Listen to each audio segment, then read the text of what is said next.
51 ans bientôt, et moi j'ai été violé par mon cousin de l'âge de 5 ans jusqu'à l'âge de 7 ans à peu près. C'est ce que je raconte dans mon bouquin. Tout le monde sait ce que c'est que l'inceste, tout le monde sait ce que c'est que des viols sur des gamins, tout le monde sait ce que c'est des abus sexuels. 8 cas sur 10 c'est dans les familles, c'est exactement ce qui m'est arrivé. Ça a commencé comme un cadeau à Noël. Pour la petite histoire, Noël j'ai toujours détesté ça sans pouvoir expliquer pourquoi pourquoi j'avais un gros blocage par rapport à ça. Le plus beau Noël, ça a été le Noël dernier où j'ai reçu la préface de Pierre Perret la veille de Noël. Donc voilà, je pense qu'à partir de maintenant, je vais commencer à aimer Noël. J'ai passé 38 ans de silence absolu. Maintenant que j'en ai parlé, que j'ai écrit et que j'ai rencontré beaucoup de gens qui ont vécu ce genre de choses, je sais que c'est quelque chose de courant. J'ai pu voir qu'il y avait quand même deux cas de figure quand on subit ce genre de choses. Il y a ce qu'on peut appeler l'amnésie traumatique, donc que je traite sous forme de fiction dans mon livre. Mais en ce qui me concerne, moi, j'ai pas vécu d'amnésie traumatique. C'est-à-dire que moi, j'ai pensé tous les jours de ma vie à ce que j'ai vécu, et encore aujourd'hui, j'y pense. En fait, quand on vit ce genre de choses, c'est tellement traumatisant que déjà le corps et l'esprit se dissocient pour que ça passe, on va dire. Et quand on parle de souvenirs, je crois que ce genre de choses, c'est pas un souvenir. Je pense que si on veut avoir une image, les souvenirs, c'est comme des bouquins qui rentrent dans les bibliothèques et qu'on peut aller chercher quand on en a besoin. Moi, ce que j'ai vécu, c'était un bouquin qui rentrait pas dans la bibliothèque, qui était posé devant et je le prenais dans la gueule tous les jours. Et tous les jours, j'y pensais tous les jours, j'avais ces images. Tous les jours, quand je dis tous les jours, c'est pas une figure de style, c'est-à-dire que tous les jours, j'avais ces images qui me revenaient dans la tête. Aujourd'hui, je suis vraiment content de pouvoir en parler sans honte. J'ai passé 38-40 ans à me dire que ce que j'avais vécu, c'était la honte. En plus pour un mec, voilà, se faire violer, voilà, c'est juste impensable quand on a 5 ans. On passe par tous les stades, hein. Quand on est dans cet état-là, c'est des hauts, des bas, c'est 4 jours sur 5 où ça va pas, où l'entourage, il est obligé de subir les humeurs, les coups de blues qui s'expliquent pas et qui gavent tout le monde. Et donc il fallait vivre avec ça, il fallait que je fasse tout ce que je pouvais dans ma vie pour pas y penser. Ce que j'ai fait, c'est que rapidement, il y a eu toutes sortes de psychotropes qui ont accompagné ma vie jeune. Et puis beaucoup d'hyperactivité, beaucoup de projets. Ceux qui me connaissent depuis longtemps savent que j'ai toujours été dans 10 000 projets en même temps. Et ce que j'ai raconté là, depuis un an, ça a donné un éclairage sur ce que je suis, en fait, ce que je suis devenu à cause de ça. Voilà, en tout cas, ce que je voulais dire, c'est que aujourd'hui, de me mettre à nu comme je le fais devant tout le monde, c'est pas une chose facile, mais je le fais parce que j'ai pris conscience que d'écrire, ça m'a carrément sauvé, quoi, vraiment sauvé. J'ai écrit mon livre en 4 mois. C'est-à-dire qu'entre le moment où j'ai commencé à écrire la première ligne sur un carnet que Sarah m'a offert, et au mois d'octobre, le livre était fini. Mes potes des Ogres de Barbac ont remis le manuscrit à Pierre Perret, qui a accepté de faire la préface. C'était absolument incroyable et voilà, le bouquin est sorti il y a à peu près un mois et j'ai pu rencontrer Pierre Perret grâce à tout ça. Enfin bref, c'est presque un conte de fées finalement sur les 9 mois qui viennent de s'écouler.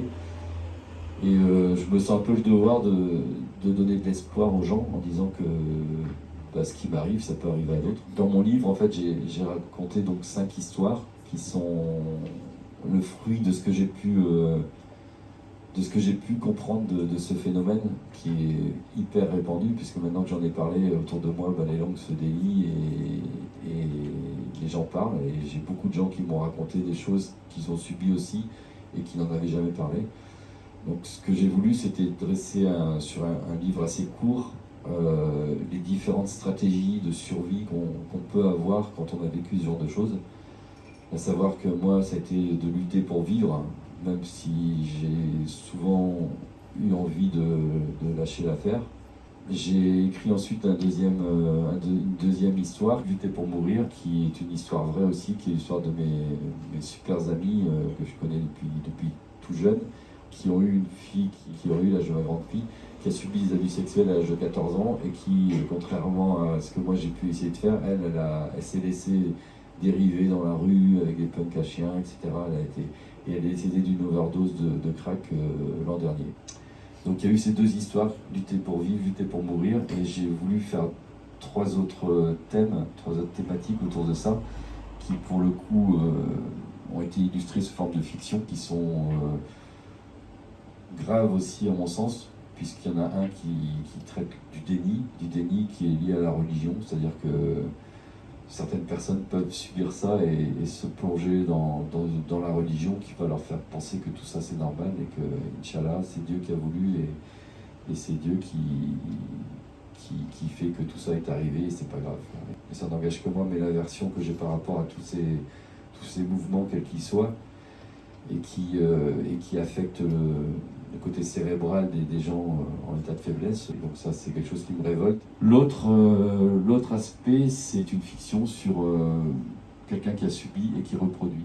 J'ai fait une fiction qui se passe à Mayotte, où je décris l'histoire d'un professeur qui se fait buter volontairement là-bas pour sévir et à ce côté-là, c'est un peu plus à la Kill Bill, à Tarantino, c'est-à-dire que pour ceux qui l'ont déjà lu, je me lâche quoi. C'est-à-dire que je massacre un pédophile, voilà, tout simplement.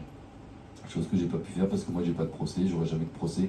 Mon agresseur est en liberté, il vit à Landerneau, dans le Finistère, il est en bonne santé, je pense. Et moi il y a prescription, donc je le foutrai jamais en tôle, cet enfoiré, mais bon, c'est comme ça. Et la dernière histoire qui se passe à La Réunion, c'est une histoire qui donne un peu plus d'espoir. J'ai voulu terminer sur cette histoire puisque c'est ce dont je parlais tout à l'heure, c'est l'amnésie traumatique. C'est-à-dire que quand on subit ce genre de choses, parfois, souvent même, on s'enferme dans une espèce de déni, mais involontaire, qui fait que on peut ne pas aller bien sans savoir pourquoi, ou alors on peut aller très bien, mais tout ce qu'on a vécu, on l'a totalement occulté.